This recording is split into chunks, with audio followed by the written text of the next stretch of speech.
My mother-in-law sold my car while I was at work, but she had no idea what was inside. The moment I turned into the driveway and saw Denise standing in my garage with a self-satisfied grin and a manila envelope in her hand, something in my chest tightened. I parked slowly, watching her shift her weight with the ease of someone who believed she had just improved the world without asking anyone's permission. My name is Lala Vasquez. I'm 39 years old, a senior automotive systems analyst based in Charlotte, North Carolina. I've worked for 15 years in vehicle diagnostics and electric conversion. By day, I run engineering simulations and precision modeling. By night and on weekends, I restore vintage cars. Not because I have to. Because it's the only place in the world where I feel completely in control. But Denise never really saw it that way. She thought I was wasting my weekends in the garage, like a teenage boy who never grew up. Her words, not mine. So when she smiled and said I took care of it, I knew something was very wrong. I stepped out of my car and scanned the space behind her. My tools were stacked awkwardly in plastic bins. My workbench was wiped clean. But what caught my eye was the giant, unmistakable void. The Chevelle was gone, a 1972 Supersport that my late father and I had been rebuilding for years. The last project we started before he passed. Every inch of that car had a story: burned knuckles, late-night YouTube tutorials, arguments over carb tuning, and it was gone. Denise waved the envelope like she was presenting a birthday card. I sold it to a collector, got 9 grand cash. Pretty good deal for something that hadn't moved in years. I thought about correcting her right there, about telling her that the Chevelle had a 454 V8 block I'd rebuilt by hand, that it had a rare factory Muncie transmission, that it had just passed pre-qualifications for a national vintage showcase, that it had been appraised at $180,000, but I didn't, not yet. Because something in her eyes told me she was proud of what she'd done. Not sorry, not unsure, proud. She kept talking. You work so hard. I figured you'd want to free up some space. Maybe make room for a treadmill or a craft table. You could use the garage for something more feminine. I smiled then. Tight. Controlled. My voice didn't crack. Thank you for thinking of me. I'll take a look at the paperwork. She handed it over with that same look she always wore when she rearranged my furniture or threw out my soy sauce because it was expired. Like she was performing a community service. I opened the envelope and pulled out a sheet of lined notebook paper. Handwritten bill of sale. No formal documentation. No identification from the buyer. No license plate. Just a first name. Craig. Paid in full. Sold as is. I folded the paper and slid it into my work bag. Denise tilted her head. Are you okay, honey? You're awfully quiet. I nodded. I'm just surprised, that's all. You really had no idea what was inside that car, did you? Her forehead wrinkled. What do you mean? I shrugged. Just something my dad left for me in the chassis compartment. It was locked for a reason. Nothing valuable, just sentimental. I watched her reaction, the shift in her posture, the flicker of doubt. But only for a second. Then she waved it off. If it was that important, you should have told someone. I chuckled softly. You're probably right. She patted my shoulder and told me Brandon, my husband, was going to be so thrilled that she'd done something helpful while he was away on business in Atlanta. That this would be a turning point for me. I didn't argue. Because if I opened my mouth again, I wouldn't stop. Denise didn't just overstep. She erased something that mattered to me more than she could ever comprehend. As I stood in the garage, staring at the space where the Chevelle once stood, something shifted in me. This wasn't about a car. It was about power, about ownership, about all the ways I had compromised myself to keep the peace in this marriage, in this house. I remembered every moment I'd downplayed my job to make Brandon feel like the breadwinner. Every time I'd stayed silent when Denise reorganized my kitchen or criticized my schedule. Every time I smiled when I wanted to scream. But this wasn't furniture or soy sauce. This was mine, and she'd crossed a line. So I pulled out my phone, walked to the corner of the garage where the reception was strongest, and dialed a number I hadn't used in over a year. Detective Gina Mendoza, a former classmate now part of Charlotte's high-value theft division. She picked up on the second ring. I didn't explain everything right away. I just said, Gina, it's Lala. I need to report a theft. I'll text you what I have. And I promise this isn't just about a car. Because it wasn't. It was about every time I'd been silenced in my own life. Every time I let something go to keep the peace. And it was about to stop. That evening, I didn't say anything to Brandon when he called from Atlanta. I listened to him talk about his pitch meeting, about the steakhouse dinner he had with clients, about how exhausted he was from travel. He didn't ask about my day, and I didn't offer. Because I wanted to see if he'd mention the Chevelle. If Denise had told him. He ended the call with his usual half-distracted, I love you, and I stared at my phone long after the screen went dark. 10 minutes later, a text came through. From Denise. It read, just wanted you to know Brandon's on board with the car situation. He said it was fine. Smiley face. My fingers tightened around the phone. I didn't reply. The next morning, I forwarded the bill of sale and a photo of the Chevelle to Detective Mendoza. She responded in less than 10 minutes. Meet me this afternoon. Bring anything you have on the car's specs and provenance. We need to act fast before it changes hands again.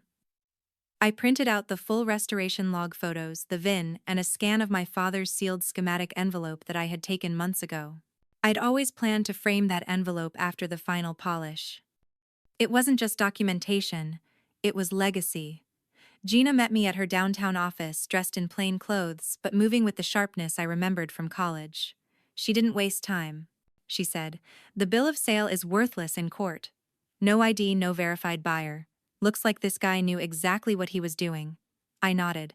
Craigslist sale, no title, no trace. Probably a flipper or worse, a scout for black market collectors. She looked up at me. I'm sorry, Lala. But we've got a small window before it disappears for good. We sat together and built a file. I gave her the original appraisal, the mechanical diagrams, the registry photos from the vintage car showcase. I showed her photos of me and my dad at the barn in South Carolina, where we'd first found the shell. Gina asked me one question. Why didn't you press charges when Denise touched your stuff? Before I paused. Because I thought staying quiet made me stronger. Because I thought letting it go made me the bigger person. But now, I'm not so sure that silence was strength. Gina leaned back. Then let's start making some noise. That evening, I came home to find Brandon already back from his trip. He was sitting on the living room couch scrolling through his phone like nothing had happened. When he looked up, he smiled. Hey babe, you see the garage mom did a great job clearing it out. We can finally get that elliptical in there. I didn't respond. I just stared at him. His smile faded. What, you're upset about the car? I sighed. Brandon, that car was mine. My property. You don't just let someone sell something that doesn't belong to them. He put his phone down, annoyed now. You're blowing this out of proportion. It's a car. It was taking up space. You haven't driven it in months. It was worth over 180 grand. I said it without raising my voice. I said it like I was reporting the weather, and I watched the color drain from his face. What? I repeated the number. Quiet. Even. It wasn't just any Chevelle. It was a rare super sport with full restoration, and you let your mother sell it for $9,000. He stood up suddenly defensive. I didn't know that. You never said it was worth that much. You never asked. I could hear the words echoing in my head, even as I said them.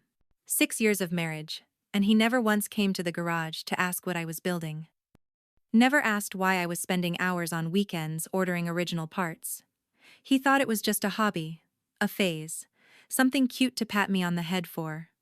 Brandon sat back down, hands on his knees. So what happens now? I looked at him, and for the first time in years I didn't soften my gaze to make him comfortable. I'm working with the police. We're tracking the sale. And if it doesn't come back, Denise is going to be facing charges for theft. He shook his head like I was speaking another language. You'd press charges on my mother. She stole from me. I don't care what her intentions were. The law doesn't either. He stood again, louder now. You're choosing a car over my family number. I'm choosing myself over being erased. There was a long silence between us, a heavy, full one, and in that moment I knew something had changed. Not just between us, but in me. I wasn't going to keep explaining why I mattered. I wasn't going to keep apologizing for wanting respect. The next morning, Gina texted. She had a lead. A private dealer in Florida had listed a Chevelle matching my VIN on a collector's board. Asking price $220,000. I sent her every matching detail, including a unique paint mix my dad and I had created. Gina said she'd contact the Florida PD and keep me posted. I sat at my desk that morning staring out the window of the design firm I worked at. My inbox pinged with client questions, deadlines, charts. I responded to each one professionally and calmly. But inside, something new was forming. Not rage, not revenge. Clarity. The kind that only comes when you've been ignored for too long. And at that exact moment, I knew. The next time someone tried to minimize me, they weren't going to get silence, they were going to get strategy. Gina called me later that evening. Her voice had that clipped tone she used when things were moving faster than expected. The Florida dealer had responded. He admitted the car had been brought in by a man named Craig who claimed to be a direct owner. He paid cash for a quick flip. No questions asked. The dealer said he only listed it after doing a basic inspection, but the car's condition raised red flags. Too clean, too perfect. It looked like a museum piece, not some Craigslist rescue. That was what prompted him to list it higher, and ironically what helped us catch the trail. Gina said the Florida PD was already getting a subpoena for the surveillance footage from the lot. I thanked her and hung up. Then I sat in the dark for a while, letting the silence press in. The garage was still empty. But now that space didn't feel hollow. It felt like the start of something I hadn't let myself consider in years. A clean slate. Not because I wanted it, but because they forced it. And I wasn't going to waste it. The next morning, I went into work early. I ran diagnostics on a fleet of hybrid prototypes we were preparing for the annual sustainability conference in Denver. My hands moved fast, steady, focused. No one at work knew what was going on at home. I didn't tell them, because here in this space I was seen. Not as Brandon's wife, not as Denise's daughter-in-law, but as Lala Vasquez, senior systems engineer. A woman whose schematics saved clients millions in energy output. A woman whose ideas made it into executive decks. A woman who, despite everything, had always shown up. I had built credibility here the same way I had built that car.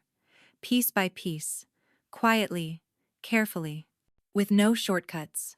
That afternoon, while updating a pressure calibration sheet, I received a text from Brandon. It said, "Mom's really upset. She didn't mean any harm. Can we just let it go and move on?" I stared at the screen for a long time. Then I typed, "She sold something that wasn't hers and is now part of an active police investigation. If you think this is something we can sweep under the rug, you're not hearing me." He replied, "She's family. That has to count for something." And I didn't respond. Because the truth was family had always counted. Until now. Until it stopped being mutual. Until their version of love meant I had to disappear to make them feel better. I wasn't disappearing anymore. That night, I pulled the remaining bins of my tools out of the corner. I started cleaning each wrench, each socket, each torque ratchet. My hands worked on autopilot, remembering how my dad used to say, "If you respect the tools, they'll take care of the work." I sat there for hours, cleaning, reorganizing, not out of grief, but preparation. Because I wasn't just getting the car back, I was getting myself back. 2 days later, Gina called again. Surveillance had caught a clear shot of Craig's license plate when he dropped the Chevelle at the dealer. Turns out, he had used a fake name and burner number, but he was a known player in an interstate ring that targeted undervalued vintage cars. They would scout listings where uninformed sellers posted rare models for cheap buy in cash and flip through shady dealers or auctions under new identities. He had 5 similar thefts tied to his name, all involving manipulated family sales, Gina said. This guy knew exactly what he was doing. He saw Denise as the perfect mark, and she played right into it. Later that evening, Brandon walked into the kitchen and found me prepping a gear alignment sketch. He looked tired, like someone who hadn't slept in days. He said, "Mom's scared. She didn't know she was dealing with a criminal. She thought she was helping you." I kept working. And I said, "Then she needs to learn what happens when help is offered without respect." Brandon stood there, fidgeting with the edge of his sleeve. "Do you really think she should face charges?" I paused and finally looked at him. I think it's the only way she'll understand that my life is not her project. That my work, my space, my choices are not up for revision. He looked away, and for a moment I thought he might say he understood. Instead, he said, "Maybe we can just offer to buy it back." I exhaled. Brandon still thought this was about money. He still didn't see it. The next day, Gina texted again. The car had been placed on hold by the Florida dealer as soon as the investigation began. The collector who was going to buy it backed out when he learned the truth. The dealer, now fully cooperative, agreed to sign a full affidavit about the original transaction. As for Craig, he had already moved on to another state, but with the plate and pattern, Gina was confident they would catch him. The Chevelle, in the meantime, was being held as evidence. But more importantly, it was safe. I sat with that news for a long time. Then I pulled out the final logbook my father and I had kept during the build. Every bolt torque, every paint code, every adjustment, and I flipped to the last page. I had left it blank for months, but now I picked up my pen and wrote 3 words: "We took it back." The day I visited the Florida lot where my Chevelle was being held, I didn't tell Brandon I was going. Gina had already coordinated everything with the local authorities. All I had to do was bring my documentation and ID to verify ownership. I flew down that morning on a quiet commercial flight, sat by the window the entire time, watching the clouds and thinking about the absurdity of it all. How a single act of arrogance, dressed up as helpfulness, had unraveled a lie I had been living in for years. When I arrived at the lot, a young officer escorted me to a storage garage, and there it was. The deep black paint still gleaming, the custom chrome detailing, the hand-stitched leather seats I'd salvaged from a forgotten upholstery shop outside Charleston. Everything was intact.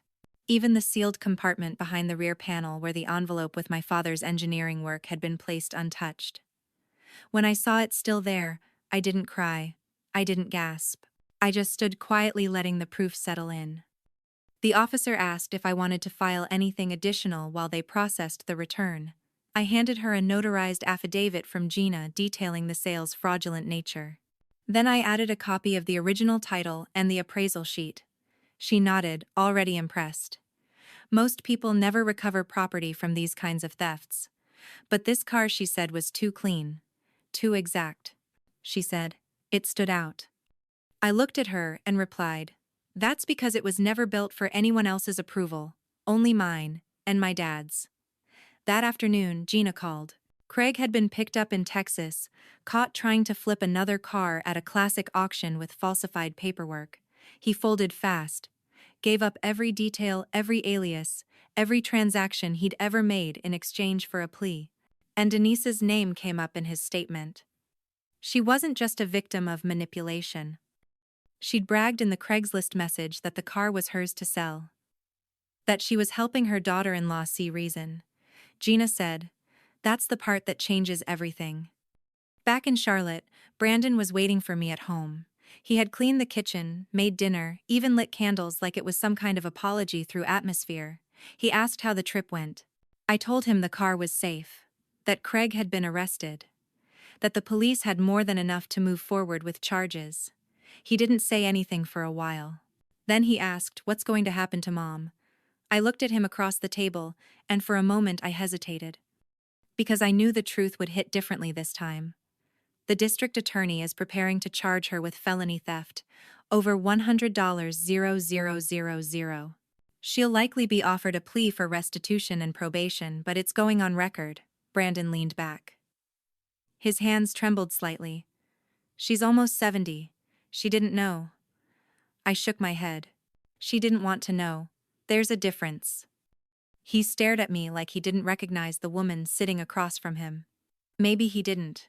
Maybe for the first time he was seeing me not as his wife who kept the peace, but as the woman who had let go of silence as a survival tactic. He asked, "Can you really go through with this?" I said I already have. He didn't touch his food after that. And I didn't try to make him. 2 days later, Denise asked to meet. We sat in a public cafe. She wore a neutral cardigan and the same controlled expression she always used when she was trying to act unbothered. She said, "I never meant to hurt you. I truly believed I was doing you a favor. That car was a distraction. You were isolating yourself. You seemed stuck." I let her finish. Then I opened my bag and pulled out two items. One was the printed Craigslist ad, with her name, email, and the quote she'd sent Craig about helping me move on. The other was a copy of the engineering schematic my father had hidden inside the car. A design he never patented, but one I had submitted to the Department of Transportation as part of a propulsion upgrade project. It had just been approved for further development under my name. I slid both across the table. Denise went pale. "What is this?" I said. "It's everything you didn't bother to ask about. It's everything you decided didn't matter. That car was the last thing I built with my father. You sold it for $9,000 and called it junk.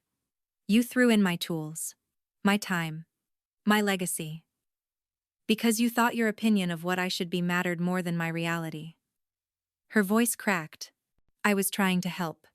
I looked at her for a long time, and finally said, "You were trying to control me. And you lost that right the second you walked into my garage without permission.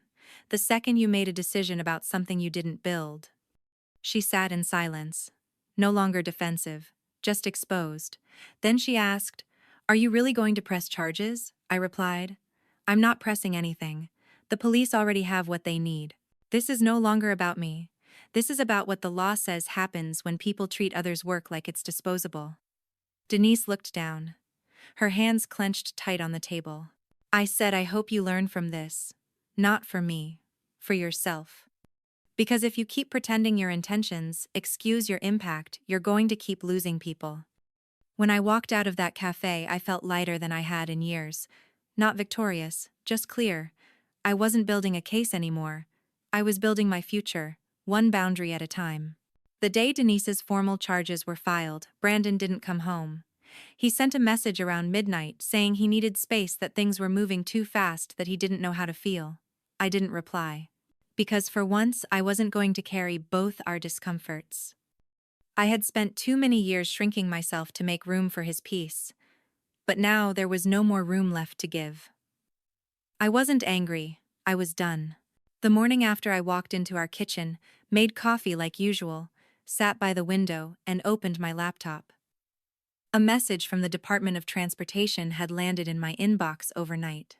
They were greenlighting the proposal we had submitted based on my father's schematic. The design filed under my name would move into phase 2. My name. Not Brandon's, not Denise's, mine. I stared at it for a moment, letting the reality settle. That something I built piece by piece in a garage others dismissed as a hobby was now part of a national innovation initiative. Later that day, I received a call from a reporter who specialized in vintage automotive theft cases. Word had started circulating in certain collector forums about the Chevelle, about the arrest, about the unusual recovery. She wanted to run a profile. I declined the interview, not because I didn't have anything to say, but because I wasn't ready to hand my story over to someone else's voice. Not yet. I needed to finish telling it on my own terms. That evening, I went back into the garage. I hadn't touched it since getting the car back. The Chevelle was still under its cover, pristine, almost too pristine. The tools were back where they belonged. The silence of the space didn't haunt me anymore. It welcomed me. I stood there for a long time, realizing I didn't want to finish rebuilding this car anymore. Not because I didn't love it, but because its story had already been written. It had survived erasure. It had made its point. I had made mine. The next weekend, I listed the Chevelle at a national collector's auction. Full documentation, complete restoration log.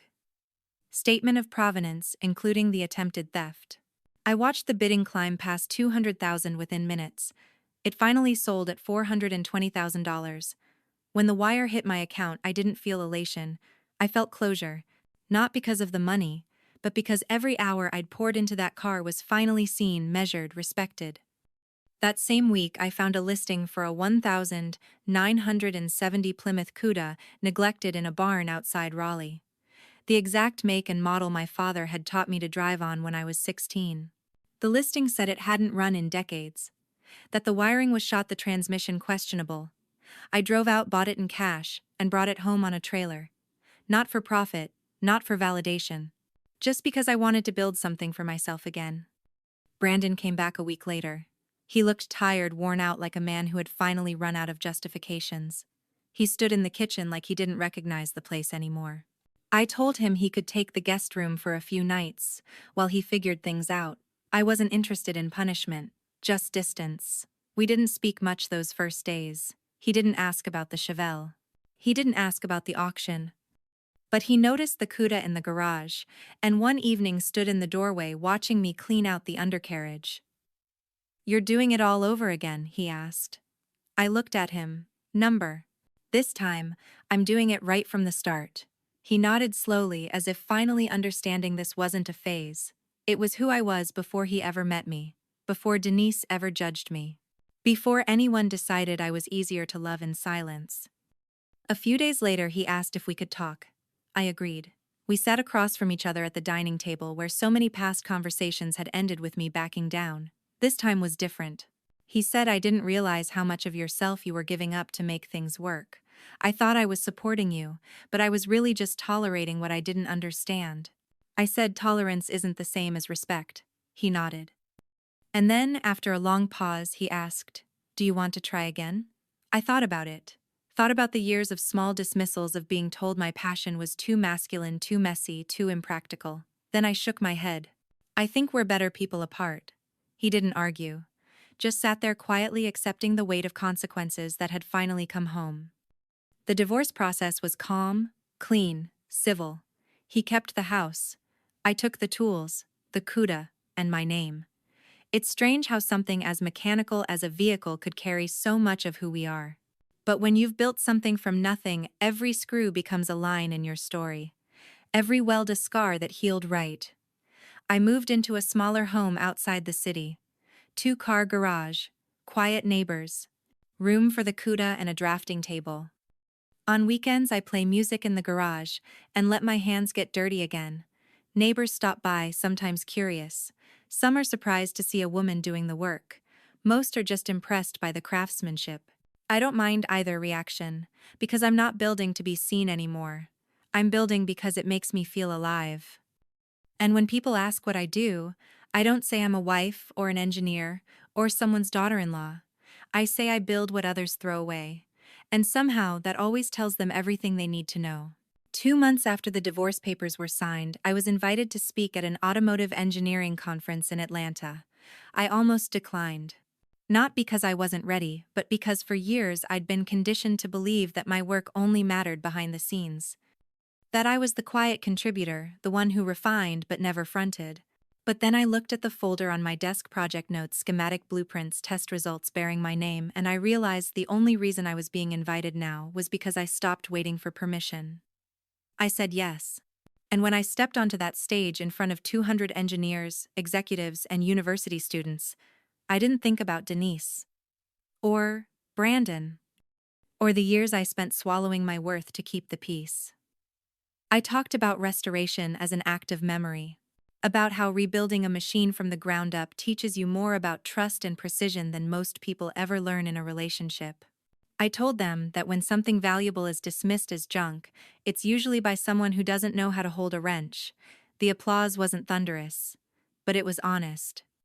And when a young black woman approached me afterward and said, "I didn't know people like us could be this visible in this field," I felt more seen than I ever had in my marriage. Back in Charlotte, the Cuda was slowly coming back to life. Every weekend I sanded, stripped, primed, cleaned, and every moment with that car felt like writing a new chapter in a language I finally understood.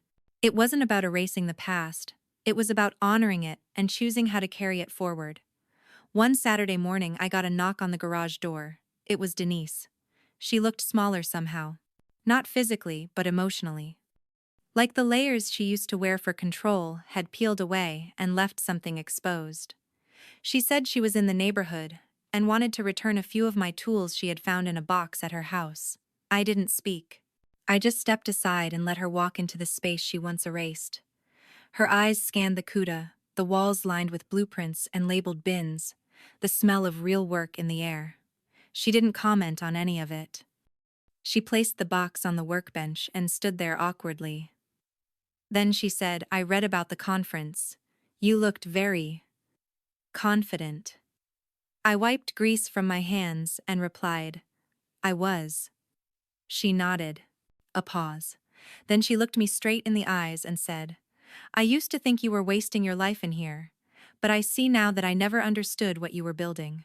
It was the closest thing to an apology I'd ever heard from her, and maybe the only one I'd ever get. I didn't say thank you. I didn't offer tea or small talk. I simply said, "I hope you learn to stop assuming other people's value is up for your judgment." She looked down, then back at me. "I hope so too." And with that, she left. A week later, Brandon emailed me. Not to reconcile, but to ask if I'd consider consulting on a product pitch for a client his firm had just secured. A vehicle diagnostics startup looking for expert insight. I stared at the message, reread it twice. Then I replied, "I charge market rate.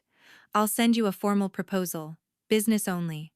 And for the first time, he didn't try to negotiate, because he finally understood something he never saw when we were married. That I was never helping out with my knowledge. I was building something that stood on its own, that could stand without him. As the weeks passed, I found myself stepping more into public roles. Not because I sought the spotlight, but because the work demanded it. I started mentoring 2 young engineers from the local university. They reminded me of myself at 21. Eager, precise, unsure of where they fit in a world that didn't always make space for them. And one day, while showing them how to calibrate a torque wrench on the CUDA's frame, one of them asked me, "Did anyone ever doubt you?" I smiled. Every day. And now I looked at the deep plumb body of the car, the perfectly measured welds catching the sunlight through the open garage door. Now I don't waste time proving anything. I just build. And the people who recognize the value show up on their own. The CUDA wasn't finished yet, but it was already more than a car. It was a restoration of self. A reflection of everything I'd learned, not just about steel and circuits, but about silence, boundaries worth, and the dangerous comfort of being tolerated instead of respected. That evening, I sat on the hood and watched the sun go down, music playing low behind me. I thought about the garage I used to stand in, where my voice didn't echo, where my work was a novelty or an afterthought.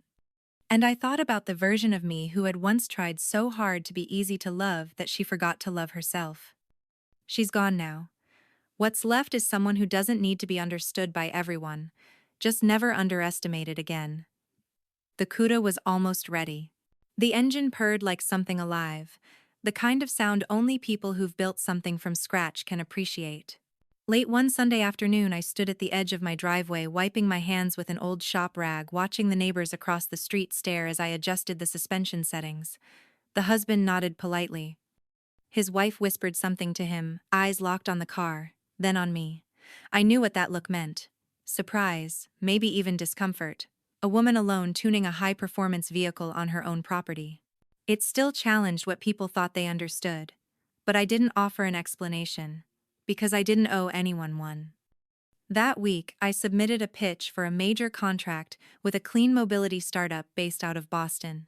They were expanding into classic car conversions, and they were looking for specialists who could translate legacy frames into electric builds without compromising soul. I wrote the proposal with clarity and a quiet authority I hadn't allowed myself to embrace before. No false modesty, no phrasing that made it sound like I was just happy to help. I sent it under my full name with documentation of past work, including the Chevelle's specs and auction record. 3 days later, I got a call from their CTO. He said, "I don't know what I expected when I opened your file. But I didn't expect that level of technical precision and narrative clarity. You don't just understand these machines, you understand what they mean." I smiled and told him, "That's because I didn't just restore them. I lived with them." He offered me the contract before we ended the call. That night I cooked dinner for myself. No noise, no obligations. I sat at the kitchen island with a glass of wine, reading over the terms of the agreement. It wasn't just good money. It was long-term partnership recognition and complete creative control, something I'd never once had in my own home when I was married. I thought about Brandon, then about how many times I'd asked for small things, space in the garage, a quiet hour, to focus support for a last-minute build deadline, and how often those requests were met with impatience. How I used to believe love meant adjusting myself to someone else's comfort zone, and how now it meant trusting that the right people would adjust theirs to honor mine. I didn't hear from Brandon again until a few weeks later. He left a voicemail, Said he'd seen the article online about the Chevelle's story, the stolen sale, the recovery, and the auction. He said he was proud of me.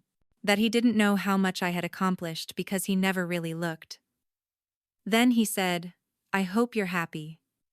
And for the first time in a long time, I could say with honesty that I was. Not because things were perfect, not because everything had resolved without scars, but because I wasn't performing strength anymore.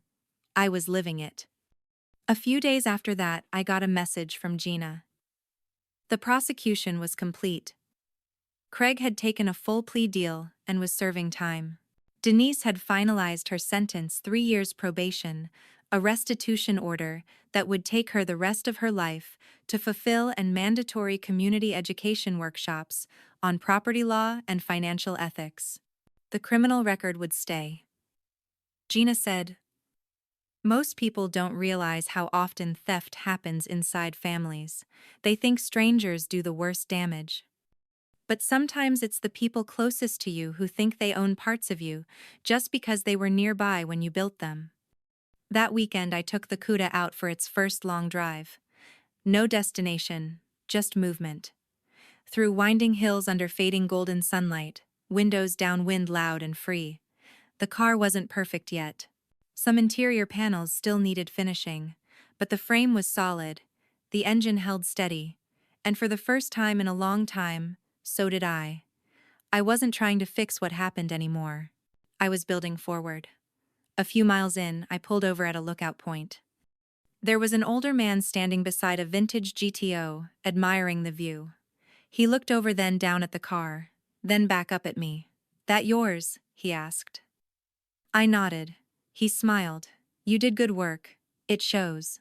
I thanked him and didn't offer any backstory. Because the car spoke for itself now. When I got home, I wrote one last thing in my father's old notebook, a line I had saved for the right moment. It said, "Sometimes the best way to reclaim your voice is to build something no one else can speak over." A month after that first long drive with the Cuda, I got an unexpected invitation. The Barrett-Jackson auction house had reached out to ask if I'd consider joining their technical advisory board. Not just as a consultant, but as a permanent member. They wanted someone who could represent the future of classic restoration without erasing the history. I stared at the email for a full minute, heart steady, fingers calm. It wasn't shock I felt, it was confirmation. That walking away from the house, the marriage, the silence, hadn't made me smaller. It had made room for everything else that was waiting. I accepted the invitation that evening with a short reply. I'd be honored to serve. And when I closed the laptop, I didn't celebrate. I didn't post about it. I just walked into the garage, put on my gloves, and kept sanding the rear panel of the Cuda. Because I knew exactly how I got here. One wrench, one scar, one refusal to be erased at a time. That same week, my former in-laws hosted a family reunion. I knew about it because one of Brandon's cousins still followed me online and had mentioned it casually in a comment thread. It didn't sting. Not anymore. But it reminded me of the years I spent attending those same gatherings, showing up with homemade desserts, laughing at the jokes, cleaning up while others talked over me.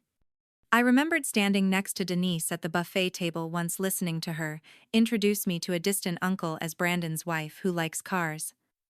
Not an engineer, not a builder. Just someone with a quirky hobby. Back then I smiled through it. Now I wouldn't even show up. Because when someone shrinks you that easily in public, they've already decided you don't need space in private either. 2 days later, Denise sent a letter. A real one. No return address, but the handwriting was unmistakable. She said she'd heard about the Cuda and the board position. She said she wanted to apologize again, that she knew an apology wouldn't fix what had been done, but she hoped I'd find some peace knowing her actions weren't born from cruelty, just ignorance. She ended with, "I thought I was helping, but I was erasing you. I never realized how much, and I wish I could take it back." I read it once, then again. Then I put it in a drawer next to the Chevelle's old maintenance logs. Not to hold a grudge. Just to remember what happens when boundaries are ignored in the name of family. Later that month, the startup I had contracted with asked me to lead their pilot launch event. It was a small stage in New York, mostly engineers, journalists, and a few investors. I said yes without hesitation. The night before the event, I was checking into the hotel lobby when someone called my name. I turned and saw Brandon. He looked exactly the same, only more faded. Like someone who hadn't found a new anchor since letting go of the one he thought he could keep forever. He said he was in town for a different conference and had heard I'd be presenting. I said nothing, just nodded. He said I meant what I said in the voicemail. I am proud of you. You've built something I never even understood, I replied. That's because you never tried to. And he didn't argue. For once he just took it in. Then he asked, "Are you happy?" I looked at him, really looked, and said, "I'm at peace." Which is better? Happiness is a moment, peace is a foundation. He didn't follow me up the elevator. The launch went better than expected. After the presentation, one of the investors approached me and said something I'll never forget. He said, "You made the most technical part of the process sound like storytelling. Like it mattered beyond numbers." I smiled and said, "That's because to me it always did. Machines don't need emotion, but the people who build them do." That night, back in the hotel room, I opened my journal and wrote one line across the top of a clean page. The work always knew who I was, even when people didn't.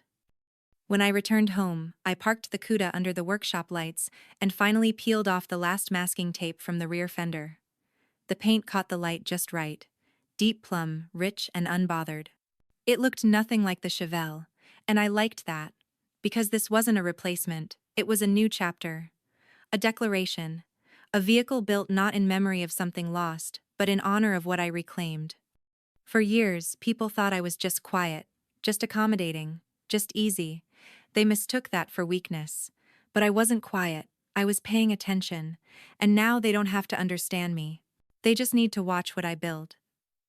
A few weeks after the launch event in New York, I received an email from a university in North Carolina, asking if I would consider guest lecturing for their engineering ethics seminar. The professor, an older man I had never met, wrote that he'd followed my case. He said the story of the Chevelle, the stolen sale, and the legal aftermath had sparked intense conversation among his students about ownership trust and the blind spots in family dynamics. He asked if I would come not just to speak about engineering, but about what happens when personal boundaries and professional identity collide. I agreed. Not because I wanted to relive the betrayal, but because I wanted to show young engineers, especially women, that you can be technically brilliant and still have to fight to be respected. And that fight doesn't make you bitter. It makes you sharp. The lecture hall was full. I didn't prepare a flashy presentation, just a series of simple slides, photos of the Chevelle, snapshots of the CUDA, copies of my father's sketches. I spoke plainly. Told them how being underestimated in your own home bleeds into how you carry yourself in boardrooms and garages alike. How the people who claim to love you can sometimes be the ones most eager to shrink your success, not out of cruelty but out of discomfort. Because growth in someone else forces them to look at where they've stopped. I told them that silence had once been my survival, but it had nearly cost me everything that mattered. Afterward, a student approached me quietly. She said, "I think I've been letting people rewrite my story while I'm still living it." I smiled.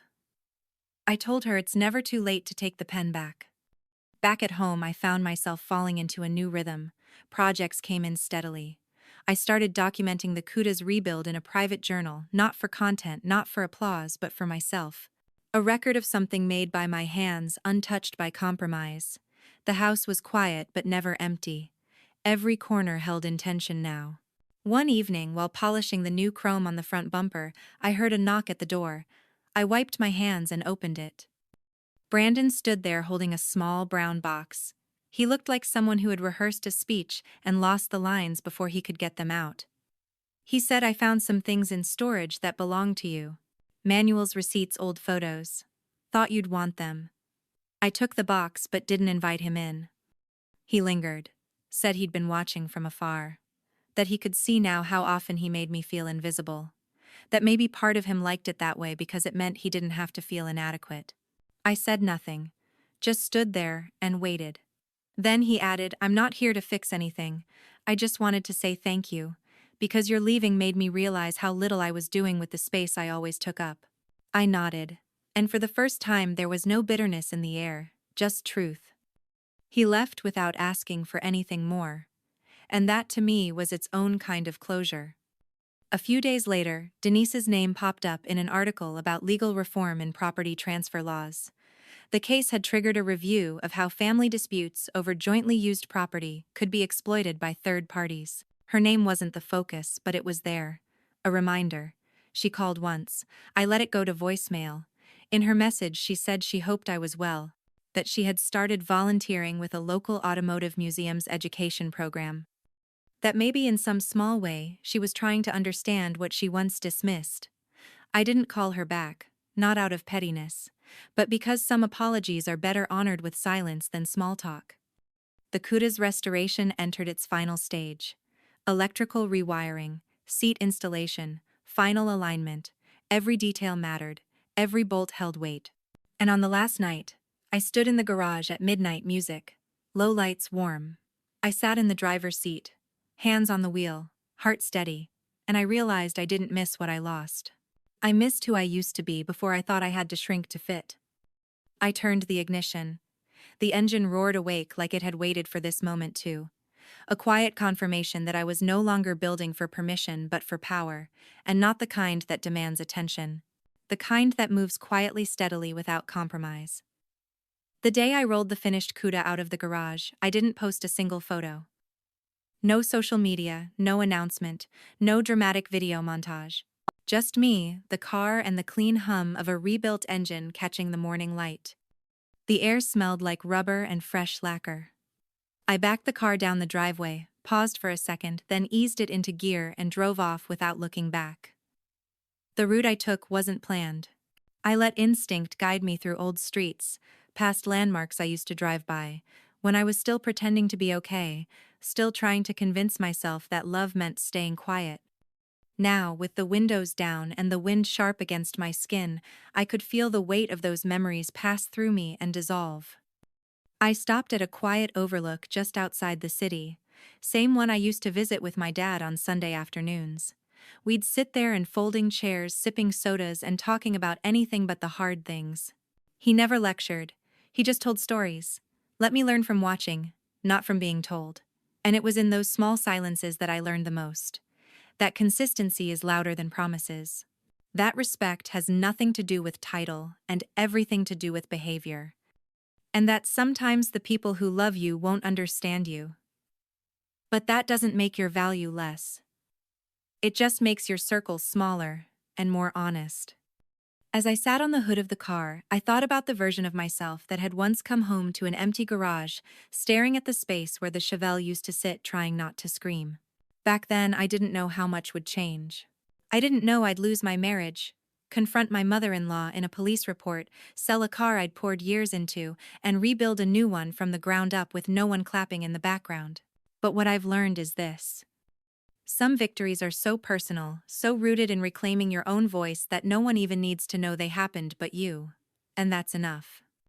The automotive world strangely had started calling me quietly. Not the mainstream industry, but the fringe communities. Independent builders, electric conversion teams. Vintage shops run by women who were tired of being the punchline. They'd email, reach out, ask if I would look at a blueprint, troubleshoot a design flaw, offer insight. I never said yes to all of them. But the ones who came with curiosity and respect, I helped. And not because I wanted to be anyone's savior, but because someone once helped me silently through example. One night, I received an award. Unsolicited. The local engineering guild honored me with a quiet mention in their annual report.